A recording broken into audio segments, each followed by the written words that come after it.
अजामिल चरित्र की सुंदर कथा है, आप लोग दर्शन करेंगे। लेकिन प्रभु का गुणगान गाते हुए सभी ताली बजा करके बोले, मीठे रस से करोरी राधा रानी लागे, महारानी लागे, मन खारो खारो यमुना जी को पानी लागे। मीठे रस से करोरी राधा रानी लागे, महारानी लागे, मन खारो खारो यमुना जी को पानी लागे। मीठे रस से करोरी राधा रानी लागे, महारानी लागे, मन खारो खारो यमुना जी को पानी लागे।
भगवान की, राधा रानी की जय जय श्री राधे।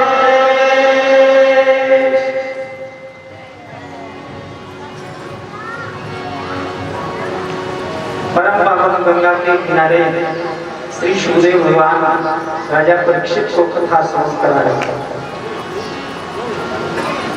कहा राजन आगे कथा श्रवण करो। कान्य को चेत ध्वजा दासी पति न जा मिला, नाना नष्ट सदाचारो दास्या संसर्ग दूषिता।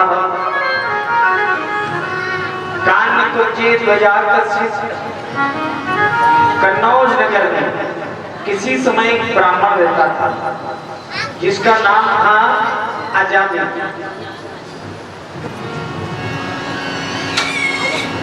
नामना नष्ट सदाचारो, सदाचार नहीं। दास्या संसर्ग दूषिता, वेश्या का पति। यहाँ पर परीक्षित जी ने प्रार्थना की महाराज, पहले तो कह रहे हैं आप ब्राह्मण, और उसके बाद कह रहे हैं दासी का पति, वेश्या का पति, ये कैसे हुआ? सुखदेव भगवान ने कहा राजा पूर्व जन्म में भी ये ब्राह्मण बालक था। एक दिन वन में लकड़ी लेने गया, बरसात होने लगी तो एक वृक्ष के नीचे खड़ा हुआ। बरसात रुकी नहीं तो ये रात्रि भर वृक्ष के नीचे ही बैठा रहा। रात्रि में इसे सर्दी लगी और सर्दी से ये बेहोश हो गया। सवेरा हुआ, उधर से संत निकल रहे थे, उनकी दृष्टि इस पर पड़ी तो पास गए, देखा ये बेहोश है। तो दौड़कर एक दूसरे संत को ले आए जो जड़ी बूटी की दवाई का जानते थे। पहले अंग्रेजी दवाई कोई थी नहीं होम्योपैथिक जड़ी बूटी की दवा जानते थे, उपचार करते थे। और ज्यादातर रोगों का शमन आसन प्राणायाम इत्यादि क्रियाओं से होता था। हम तो जय जयकार करते हैं स्वामी रामदेव महाराज की। योग केवल पुस्तकों तक सीमित रह गया था, लेकिन जब स्वामी रामदेव जी की जो कि विदेशों में भी फैला दी। जयकारा लगाए, बोलो स्वामी रामदेव महाराज जी की जय हो। योग दिवस मनाया जाने लगा है, ये हमारी सभ्यता संस्कृति है और होना चाहिए। कहने का मतलब उन संत ने कहा स्त्री में ऊष्मीय शक्ति अधिक हुआ करती है। अगर इसको स्त्री के शरीर से स्पर्श करा दिया जाए तो ये बेहोशी दूर हो जाएगी। यानी पहले शादी में सिंगल बेड दिए जाते थे, सिंगल बेड, लेकिन अब डबल बेड दिए जाते हैं।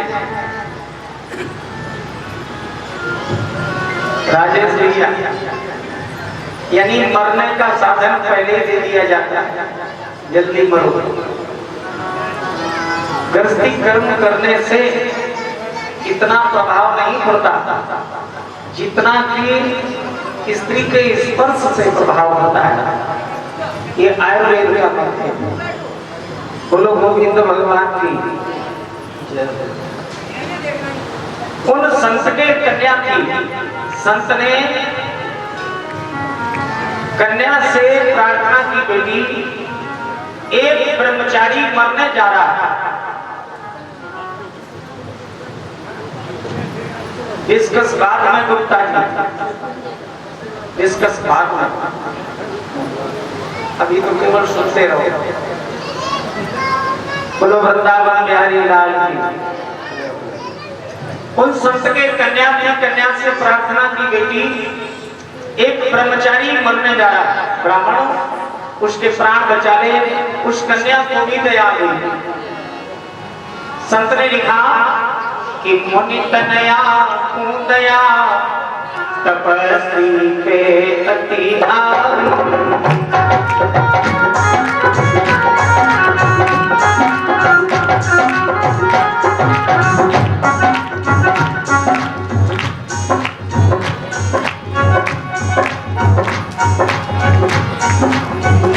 मुनि तनया दया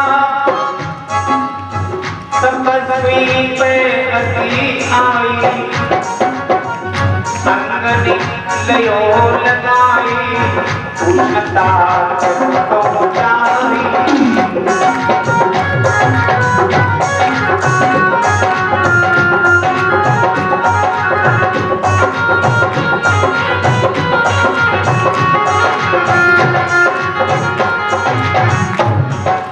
उस कन्या ने स्पर्श करा लिया। कुछ देर के बाद चेतनता जब भई, क्रोध तपसी आयो,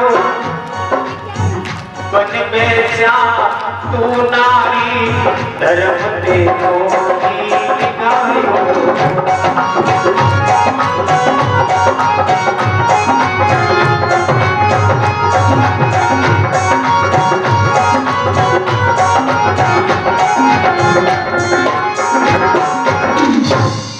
चेतना को प्राप्त हुआ। ब्राह्मण बालक कहने लगा, रे मूर्खो, तेने मेरे साथ अन्याय किया है, मेरा ब्रह्मचर्य नष्ट कर दिया। ये हमारे संस्कार थे। आपने देखा होगा, आप तो खैर कुछ देखने को नहीं मिलता, एक आध बुजुर्ग माताएं संस्कार निभा रही हैं। पहले माताएं अगर किसी के पैर छूती थी तो अपना पल्लू हाथ में होता, क्योंकि सामने वाले के चर्म से चर्म ना छू जाए, स्पर्श ना हो। ब्रह्मचर्य केवल एक ही स्थान से छिन्न नहीं होता है, शरीर के रग रग से छिन्न होता है। जो पसीने में बदबू आती है, ये भी उसी की है। इसलिए ये संस्कार थे हमारे कि माताएं अपने पति के अलावा किसी को स्पर्श नहीं करती थी। आज तो लड़का लड़की हाथ में हाथ मिलाए घूम रहे हैं। माता पिता पूछते हैं ये कौन है, तो कहते हैं ये दोस्त मित्र है। एक बात बताओ, अग्नि और फूस की मित्रता हो सकती है अखिलेश जी? फिर ये अंधविश्वास क्यों चल रहा है? यही कथा सिखाती है। कथा संस्कार देती है, और संस्कार पुरुष कभी भी देख लेना, अनुभव कर लेना, कहीं भी झुकिया क्यों नहीं सकता। बोलो गोविंद भगवान की। और रही बात आस्था की, तो आस्था 45-50 से पहले नहीं आती। जब तक शरीर में गर्मी रहती है तब तक आस्था नहीं आती भगवान में। जब गर्मी धीरे धीरे शांत होने लगती है तो अपने आप आस्था बढ़ जाती है। बोलो सदगुरुदेव भगवान की। यही चीजें काम आएंगी परीक्षित जी। अनर्गल कह करके आपके मन को बहला करके हम चले जाएंगे, लेकिन आपको क्या मिलेगा? आला हमने भी खूब गाई है, लेकिन केवल सावन में बुजुर्गों को सुनाया करते थे। परिपाटी थी पहले, दरवाजे दरवाजे पर आला हुआ करती थी, उसमें हमने भी सुनाई थी। सब कुछ सुना सकते हैं, लेकिन गद्दी की मर्यादा का उल्लंघन नहीं कर सकते। बोलो वृंदावन बिहारी लाल की। कथा की कुछ मर्यादाएं हैं, उन मर्यादाओं को लेकर ही जब चलोगे तो समाज पर प्रभाव पड़ेगा, और नहीं तो समाज पर कोई प्रभाव पड़ने वाला नहीं। भाई आज हो रहा है।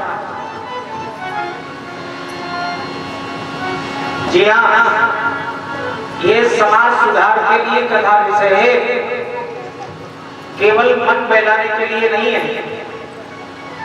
या खीर पुआ पूरी उड़ाने के लिए नहीं है। बोलो सदगुरुदेव भगवान की। कहने का मतलब अपनी कथा पर आ जाए।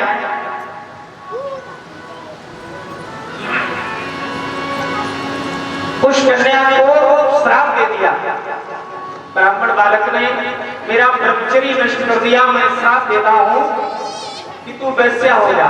उस कन्या ने कहा, मूर्ख, मैंने तो तेरे प्राण बचाए और तूने बिना सोचे समझे श्राप दे दिया, तो मैं भी श्राप देती हूँ कि मैं अगर वैश्या बनूंगी तो तू वैश्यागामी हुआ। दोनों के श्राप सिद्ध हुए।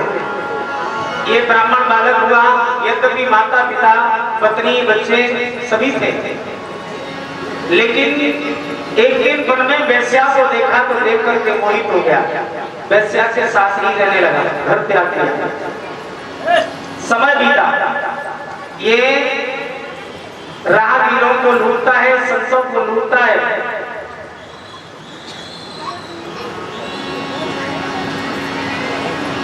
और वैश्या का भरण पोषण करता है। एक दिन नगर में संत आए। संतों ने सायंकाल का समय का पूछा, भैया आपके गांव में कोई वैष्णव ब्राह्मण है जो संतों का सेवक हो? रात्रि हो रही है, हम रात्रि व्यतीत करना चाहते हैं। तो गांव गांव तो एक हंसी मस्करी करने वाले लोग होते, एक सज्जन बैठे थे, कहने लगे, महाराज हमारे गांव में एक ब्राह्मण है। क्या बोले? उसका नाम है अजामिल। जबकि अजामिल संतों को लूटता था, अब संत क्या जाए, ये हंसी मस्करी कर।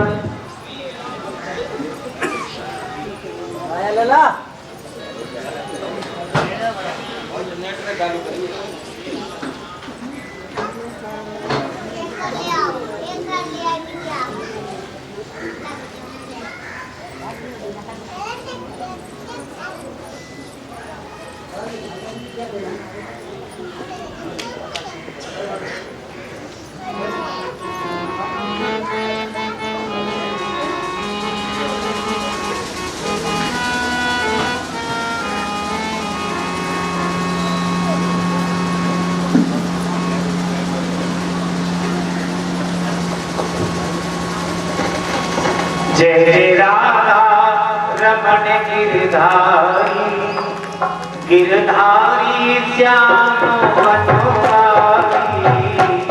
जय राधा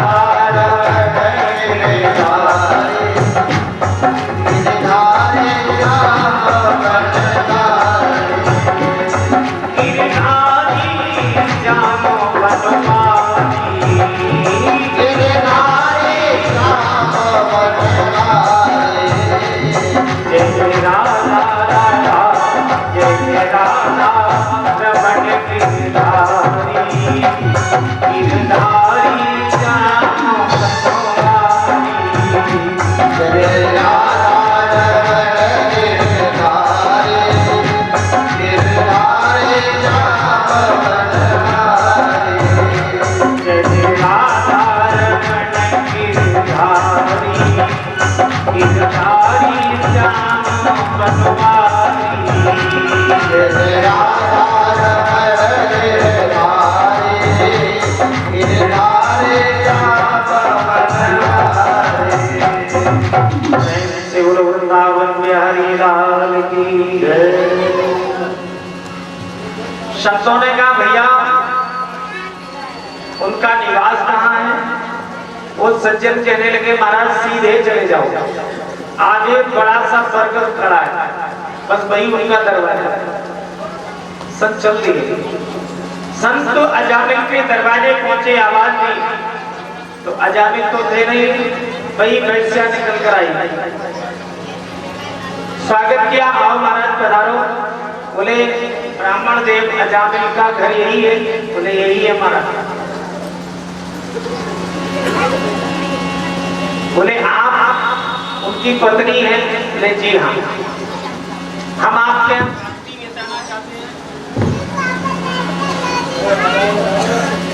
हम आपके यहाँ रात्रि बिताना चाहते हैं। बोलो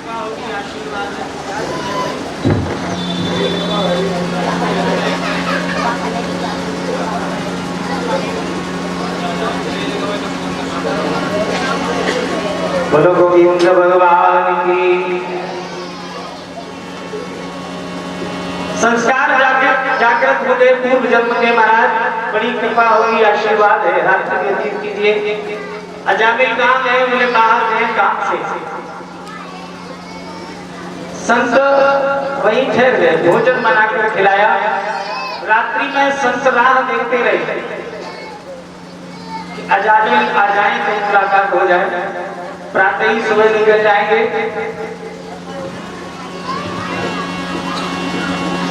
लेकिन अजामिल रात्रि में आया, मदिरा पान करके सो गया। तब तक संत सो चुके थे। प्रातः ही संत जागे, नित्य क्रिया से निवृत्त होकर आवाज देने लगे, ब्राह्मण देव आ गए। तो वैश्या दौड़ कर गई, अजामिल को जगाया कि तुम्हारे दरवाजे संत आए। अजामिल ने कहा हमारे दरवाजे संतों का क्या मतलब?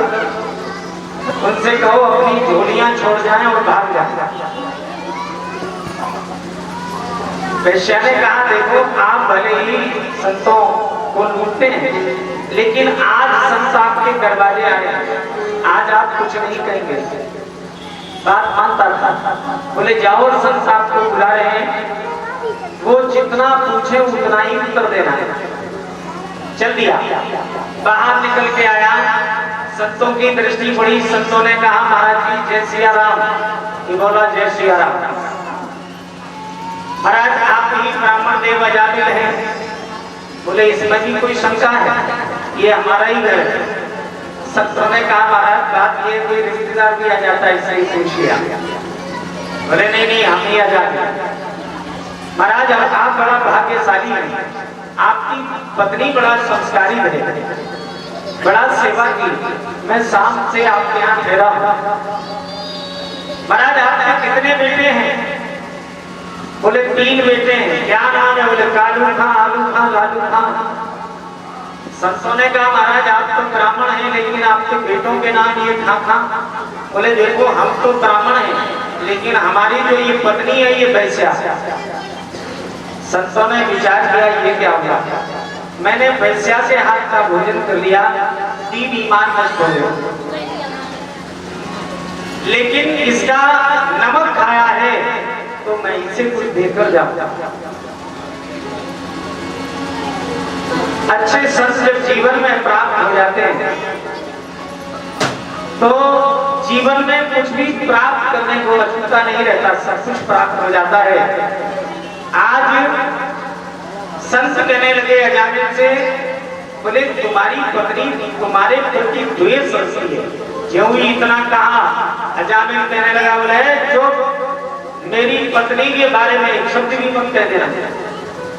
अगर हमारे दरवाजे बैठे हो तो ये पत्नी की रहने, और नहीं तो तुम्हारे जैसे संतों की जाने कितनी झोलियां हमारे यहाँ डूबी। संतों ने कहा भैया बात ये नहीं है, विचार करो क्या पुत्रों में तुम्हारा हिस्सा नहीं है? तुम्हारी पत्नी ने पुत्रों के नाम अपनी जाति की रख लिए, तुम्हारी जाति का एक ही पुत्र का नाम नहीं। बात समझ में आ गया? ये तो आप समझ कह रहे हैं। बोले देखो अब पत्नी से कुछ नहीं कहना, लेकिन जाओ मैं आशीर्वाद देता हूं कि तुम्हारे यहाँ तुम्हें एक पुत्र प्राप्त होगा।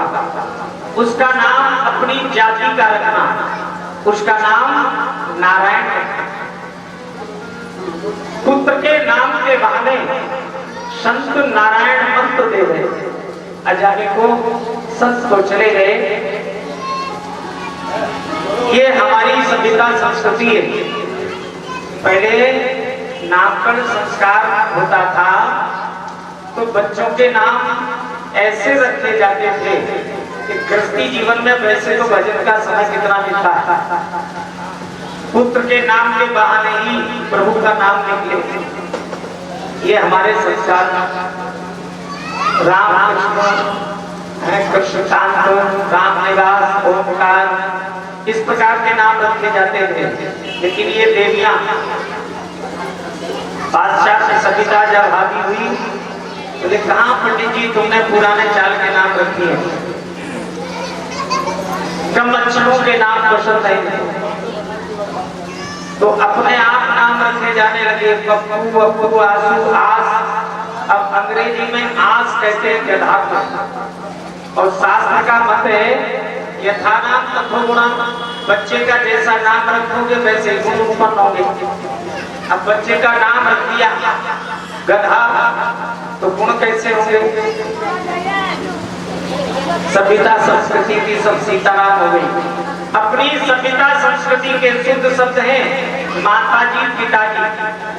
माताजी शास्त्र में कहा है मातृ देवो भव, पितृ देवो भव, लेकिन माता पिताजी से फिर हुआ पापा जी, पापा जी, पाधन पाजी बराबर डबल पाजी, फिर हुआ डैडी। लेकिन अब तो मैं देखता हूँ हाथ उठा के बच्चे चिल्लाते हैं डैड डैड। अब कोई मुर्दा जा रहा है, पूछो क्या है, बोले डेड बॉडी। बच्चे कहते हैं डैड यानी मरे हुए। पिताजी खुश हो जाते हैं पढ़ा लिखा बच्चा। माताजी की जगह मम्मी, जिस बक्से में ईसाई लोग दफनाए जाते हैं उसे कहते हैं मिम्मी। उसका अपभ्रंश होते हुए शब्द मिला मम्मी, तो बच्चे कहते हैं मम्मी यानी बक्से जैसी माताजी भी खुश हो जाती है। अपनी सभ्यता संस्कृति में पति परमेश्वर, पति, लेकिन अंग्रेजी सभ्यता में हस्बैंड। सही तो कहा हंसने का बैंड, बोलो गोविंद भगवान। कहने का मतलब आज नारायण पुत्र का नाम नहीं, संत मंत्र दे गए। समय बीता, अजामिल के यहाँ वैश्या से पुत्र हुआ जिसका नाम अजामिल ने नारायण रखा। बाल्यावस्था से ही अजामिल पुत्र नारायण को बड़ा प्रेम करता है। ले नारायण नामो प्रेम के मुख को छूमे,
तो पहले नारायण को खिलाता है, कुछ पान करता है तो पहले नारायण को खिलाता है। गोदी में लेकर के नारायण कहता हुआ घूमता है। धीरे धीरे पुत्र नारायण बड़ा हो गया, बैठने लगा। एक दिन इधर कर्मों के अनुसार अजामिल का अंत समय आ गया। यमराज के काले भयानक मूर्त लेने के लिए आए। अजामिल को पकड़कर खींचने लगे। अब इसको तो किसी पर विश्वास नहीं था, केवल पुत्र नारायण को ही अपना समझता था, उसी पर विश्वास था। अब ये नारायण को पुकारने लगा, बेटा नारायण तेरा पिता आज कष्ट में है, दौड़ के आ, मुझे आज बचा ले। ये काले काले भयानक कालदूत जैसे मालूम पड़ रहे हैं। ये काले काले कालदूत मुझको डर पाते हैं। ओ नारायण ने बचा मुझे, ये मुझे पकड़ ले जाते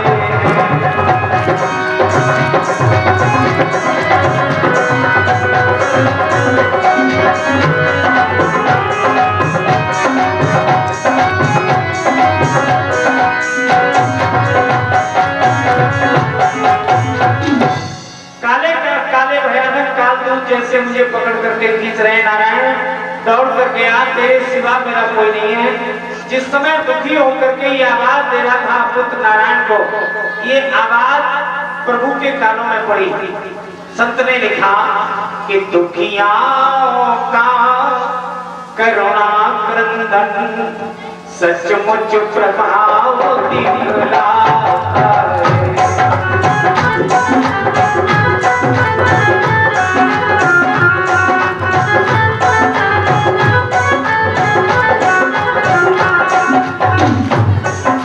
दुखियाओं का करुणा क्रंदन सचमुच प्रभाव दिखलाता है। जीव तो है जहाँ प्रभु तक का भी सिंहासन हिल हिल जाता है।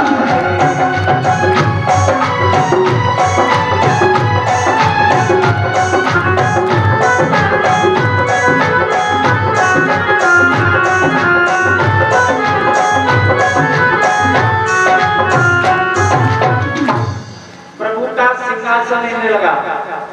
भगवान ने अपने पार्षदों से कहा, देखो हमारा भक्त कोई दुखी है, उसका कष्ट निवारण करो। भगवान के पार्षद आए और यमराज के दूतों को गदा से मार लगने लगे। यमराज के दूत भयभीत होकर पूछते, भैया तुम कौन हो, हमें क्यों मार रहे हो, हमने क्या गलती की है? भगवान के पार्षदों ने कहा, गलती पूछ रहे हो? क्या तुम नहीं देख रहे हमारे प्रभु के भक्त को सता रहे हो? बोले भैया ये भक्त नहीं है, ये पापी सुरापी दुष्ट अजामिल है, अधर्मी। बोले धर्म अधर्म की परिभाषा जानते हो? बोले जानते हैं। बोले बताओ। बोले वेद प्रणीतो धर्मा हाँ अधर्म तद्विपर्यया। जो वेदों ने गाया है वो धर्म है और वेदों के जो विपरीत है वो अधर्म है। बोले क्या ये नाम जो ले रहा है वो हमारे वेदों में नहीं है? बोले भैया ये भगवान का नाम नहीं ले रहा, ये तो अपने पुत्र का नाम ले रहा है। बोले तो भी नहीं ले जा सकते?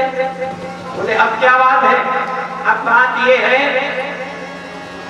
कि गोस्वामी जी ने लिखा है कि भाव को भाव अनक काल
से नाम लो। अगर नाम लोगे तो मंगल ही मंगल होगा। तो ये किसी भी भाव से ले रहा है, लेकिन हमारे प्रभु का नाम ले रहा है। और जो हमारे प्रभु का नाम लेता है उसे हम भक्त मानते हैं, इसलिए आप इसे नहीं ले जा सकते। यमराज ने दूतों को मारकर भगा दिया। यमराज के दूतों ने यमराज जी को ताने ले डाले। महाराज मालूम पड़ता है अब तो यमपुर वासियों को भिक्षा मांगनी पड़ेगी। सारा वृतांत सुनाया तो यमराज जी ने सांत्वना दी, प्रभु को सब कुछ शोभा देते। कहने का मतलब केवल पुत्र के नाम से आज यमराज के दूतों से बच गया, लेकिन यमराज के दूतों का और भगवान के पार्षदों का सम्मान अजामिल ने सुना था। अब अजामिल स्वयं को बार बार धिक्कार रहा है, धिक्कार है हमारे जीवन को बार बार धिक्कार अजामिल दे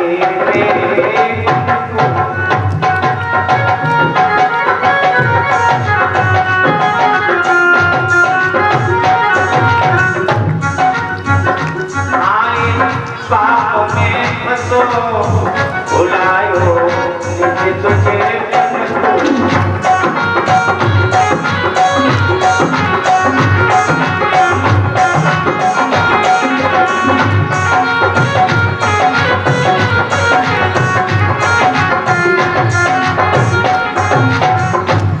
ब्रह्मणत्व को भुला दिया, पाप करता रहा। तजे पिता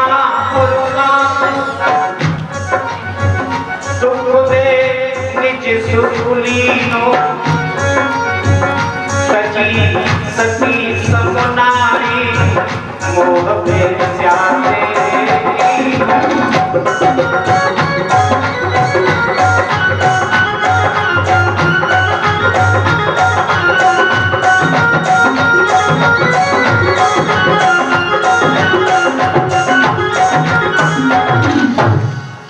भयानक पाप किए, लेकिन अंत में प्रभु के नाम ने बचा लिया। यो करी पश्चाताप, यो करी पश्चाताप, मोह ममता सब त्यागी, वैश्या और सुख त्यागी, राज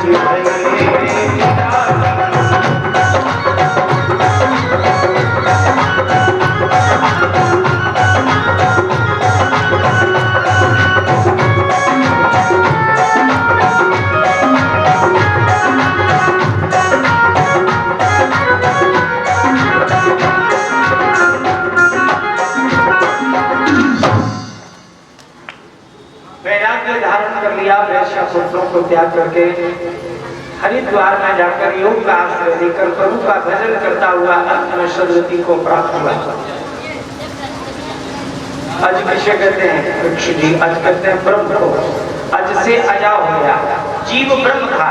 गोस्वामी जी भी लिखते हैं कि ईश्वर अंश जीव अविनाशी,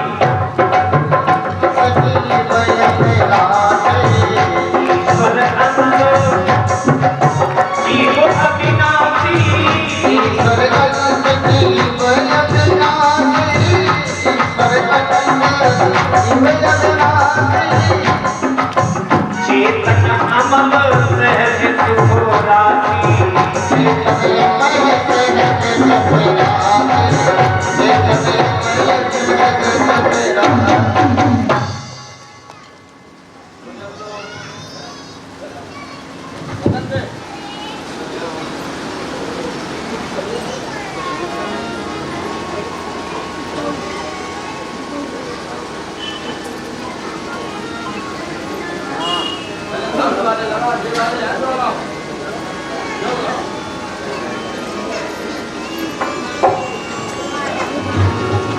ईश्वर अंश जीव अविनाशी, जीव ईश्वर का अंश है। अंश क्या होता है? समुद्र में जल है, नदी नालों में आ गया तो अरे स्थान बदल गया, लेकिन किसी पात्र ने ले लिया तो भी जल है। अंगुली जल में डुबोई, ऊपर निकाली तो बूंद आ गई अंगुली पर, वो भी जल है। जिस तरह से स्थान बदल जाता है लेकिन जल जल रहता है। इसी तरह से ईश्वर ईश्वर है, अंश क्या है? यानी जीव अज था, ब्रह्म था, लेकिन अज से अजा हो गया। अज एक वचन है और जहां अजा होता है वहां होता है बहुवचन। जहां एक वचन है वहां ब्रह्म है, जहां बहुवचन है वहां है माया। जीव ब्रह्म था लेकिन माया के बंधनों में बंध गया, इसलिए हो गया अजागे।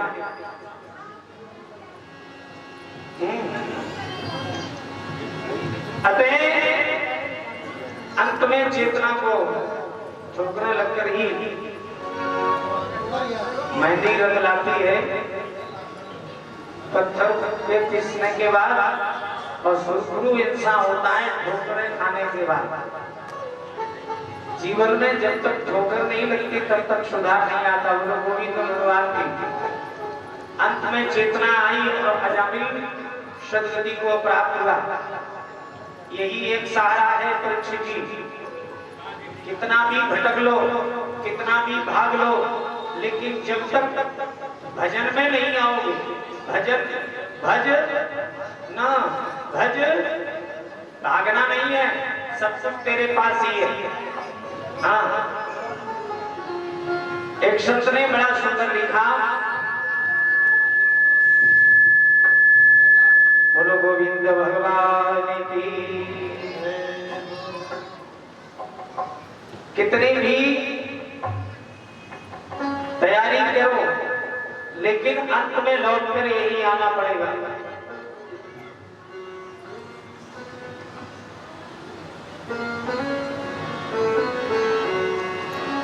नाराम नाम लीनो,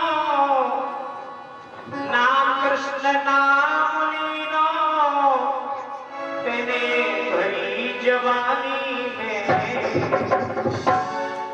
और तू डूब के मर जा रे चुल्लू भर पानी में।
मिल जाए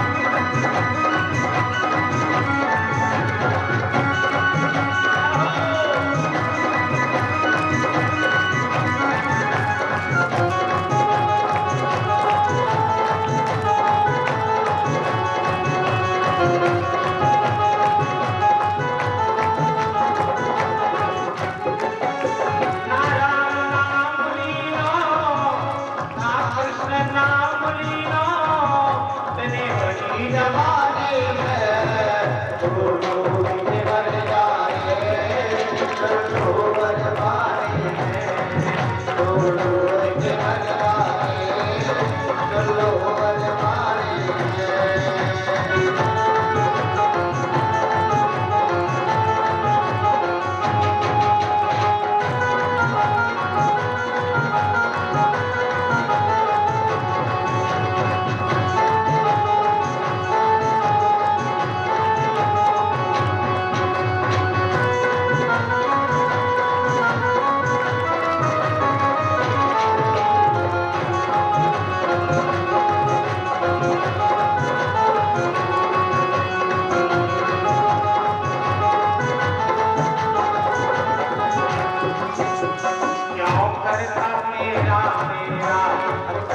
कुछ भी नहीं है तेरा क्यों करवा मेरा मेरा यहाँ कुछ भी नहीं है तेरा। एक दिन होगा भैया तेरा मरकट में डेरा एक दिन होगा भैया मेरा मरकट में डेरा एक दिन होगा भैया तेरा मरकट में डेरा एक दिन होगा भैया तेरा मरकट में डेरा। कच्चू कमाए के ले जाने कच्चू कमाए नहीं पाया थोड़ी जिंदगानी में तू भी कमर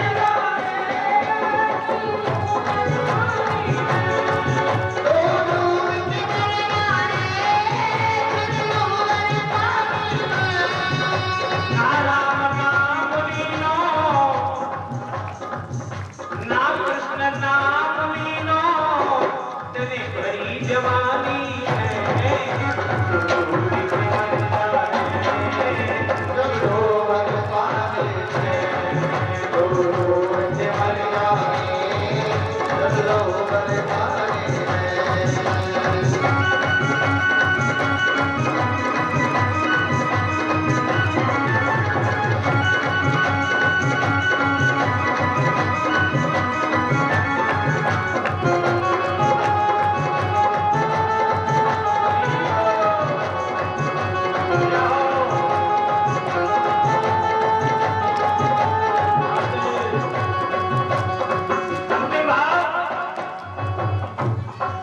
अभी तक तू सजता रहा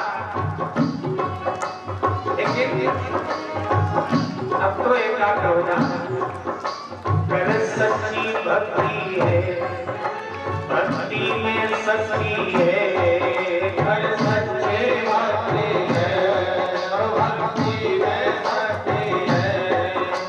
या भक्ति से भैया मिल जाएगी मुक्ति है या भक्ति से भैया मिल जाएगी मुक्ति है। या भक्ति से भैया मिल जाएगी मुक्ति है। या भक्ति से भैया मिल जाएगी मुक्ति है। मैंने पालापन खोयो सारा जीवन खोयो क्यों खाना कानी है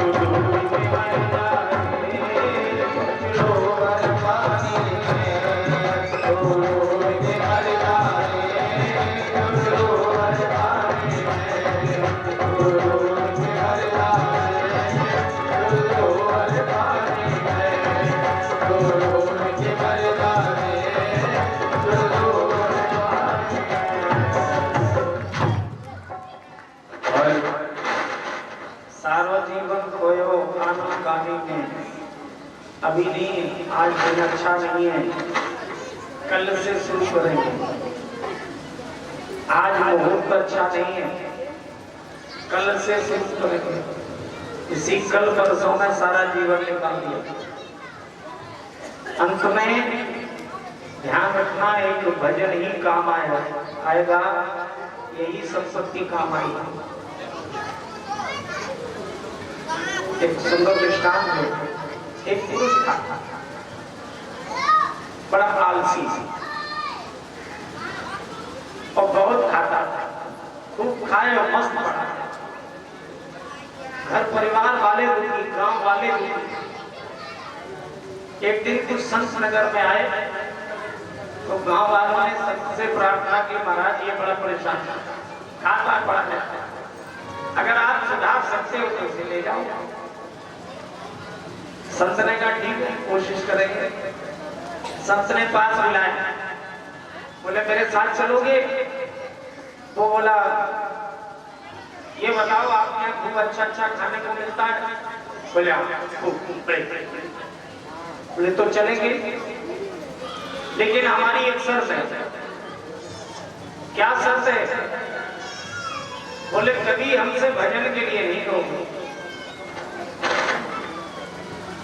संत ने कहा आज कह रहा है, चलो कल बात मान जाएगा, संगति में रहेगा, उससे बच जाएगा। बोले ठीक है, चलो मेरे साथ। संतों से ले गए। अब वहां आश्रम में भी खाए और मस्त पड़ा। बहुत समय हो गया। एक दिन संत ने पास बुलाया और कहा देखो तुम खाते हो, मस्त पड़े रहते हो, तुम्हारा कैसे कल्याण होगा, भजन करो। बोला सुनो, मैंने पहले ही शर्त रख दी थी, भजन नहीं करेंगे। संत ने कहा देखो भजन नहीं करोगे तो कल्याण नहीं होगा, भजन तो करना पड़ेगा। बोले नहीं भजन नहीं करेंगे। संत ने कहा एक काम करो, तुम बिल्कुल भजन मत करना, लेकिन एक बार मुझसे राम कह दो। बोला मैंने पहले ही कह दिया कि मैं भजन नहीं करूंगा। बोले नहीं एक बार कह दो। जब जाजा ही कहा तो बोला देखो एक बार कह दूंगा लेकिन फिर मत कहना। बोले संत ने कहा नहीं कही। उसने कहा राम, संत ने कहा बन गया था। उससे कहा हमारी एक शर्त है। क्या है? ये राम नाम जो तुमने लिया है, कोई कभी तुमसे पूछे इसके बदले में तुम्हें क्या चाहिए, तो तुम ये कह देना कि जो मिलता हो वो दे दीजिए, जो मिलता हो वो दे दो, कोई अपनी इच्छा मत रखना। बोले ठीक है। पड़ा रहा। एक दिन उसकी मृत्यु का समय आ गया, मृत्यु हो गई। यमराज के दूत यमराज के सामने लेकर गए। यमराज ने उसका खाता खुलवाया तो उसमें पाया गया कि इसने जीवन में एक बार राम नाम लिया। बोले अब इससे क्या फल दिया जाए? अब सारे रजिस्टर खोल दिए। एक बार राम नाम में क्या दिया जाए ये किसी रजिस्टर में नहीं निकला। यमराज भी परेशान। यमराज ने कहा इसी से पूछ लो ये क्या चाहता है। यमराज के कहने से दूतों ने पूछा भाई तुमने जीवन में एक बार राम नाम लिया, उसके बदले में तुम क्या चाहते हो? उसे वो गुरु जी की बात याद आ गई। उसने कहा जो मिलता हो दे दो। अब सभी चक्कर में पड़े। अंत में यमराज ने विचार किया चलो ब्रह्मा जी से पूछते हैं, उन्हें कुछ मालूम होगा, वो तो भजन के आधार पर ही सृष्टि कर रहे हैं। ब्रह्मा जी के पास गए। ब्रह्मा जी से पूछा पितामह आप बताओ इसने जीवन में एक बार राम का नाम लिया, उसके बदले में इसे क्या फल दिया जाए?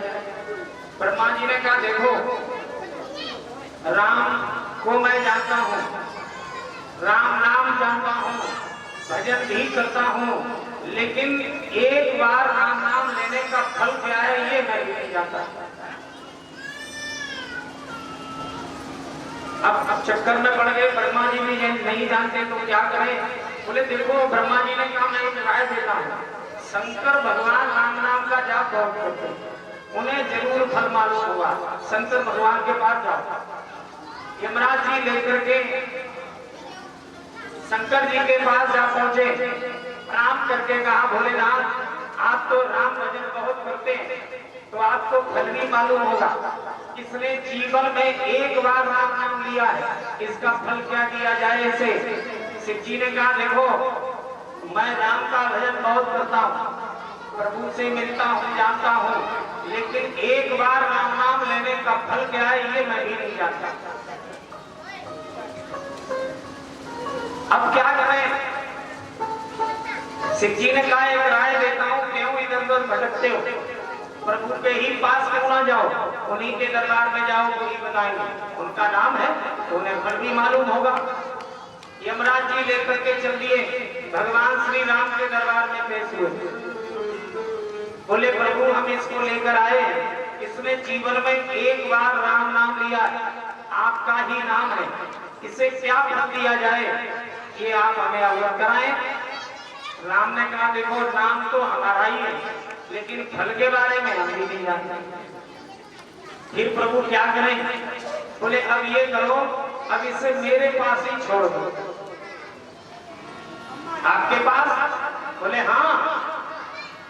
सनम कहोई जीव मोए जबई,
अब इसके सब मुक्त हो गए, अब ये हमारे यहाँ है। कहने का मतलब एक बार राम नाम लिया, एक बार। लोग कहते हैं महाराज बहुत भजन करते, वास्तविकता ये है कि 24 घंटे में 24 मिनट भी अगर मन लगा करके भजन कर लो तो निश्चित ही परमात्मा प्रसन्न होंगे, निश्चित ही आपकी कामना पूर्ण करेंगे। लेकिन कहाँ एक बार कथा कहने गए हम कानपुर, रिक्शे में बैठे जा रहे थे, रिक्शे वाले के दोनों तरफ नाला खुल रहे थे, रिक्शे वाले के मन में आ गया मेरा मन डोले, मेरा तन डोले, मेरा दिल का गया करार। हमने कहा रिक्शा रोक दो, रिक्शा रोक दिया। बोला महाराज रिक्शा क्यों रुकवा लिया? हमने कहा तेरा मन डोल रहा है, तेरा तन डोल रहा है, दिल का करार चला गया, रिक्शा चला गया नाले में, तो हमारी कथा यही हो जाएगी। तो कहने का मतलब एकाग्र मन से जब भी भजन करो, चारों तरफ से, और भजन छोड़िए, आज ला करके देख लीजिए, केवल 20 मिनट प्रातः अपने कान बंद कर लो और नेत्र बंद कर लो, केवल ध्यान करो। भजन की बात तो अलग है, केवल ध्यान करो। अगर जीवन ना बदल जाए 6 महीने में, तो मैं कथा कहना छोड़ दूंगा। परीक्षित जी 6 महीने में परिवर्तन, 6 महीने। लेकिन सीताराम भजो कहाँ कान बंद होते हैं, कहाँ नेत्र बंद होते हैं। बोलो वृंदावन बिहारी लाल की। राम नाम की महिमा है ये।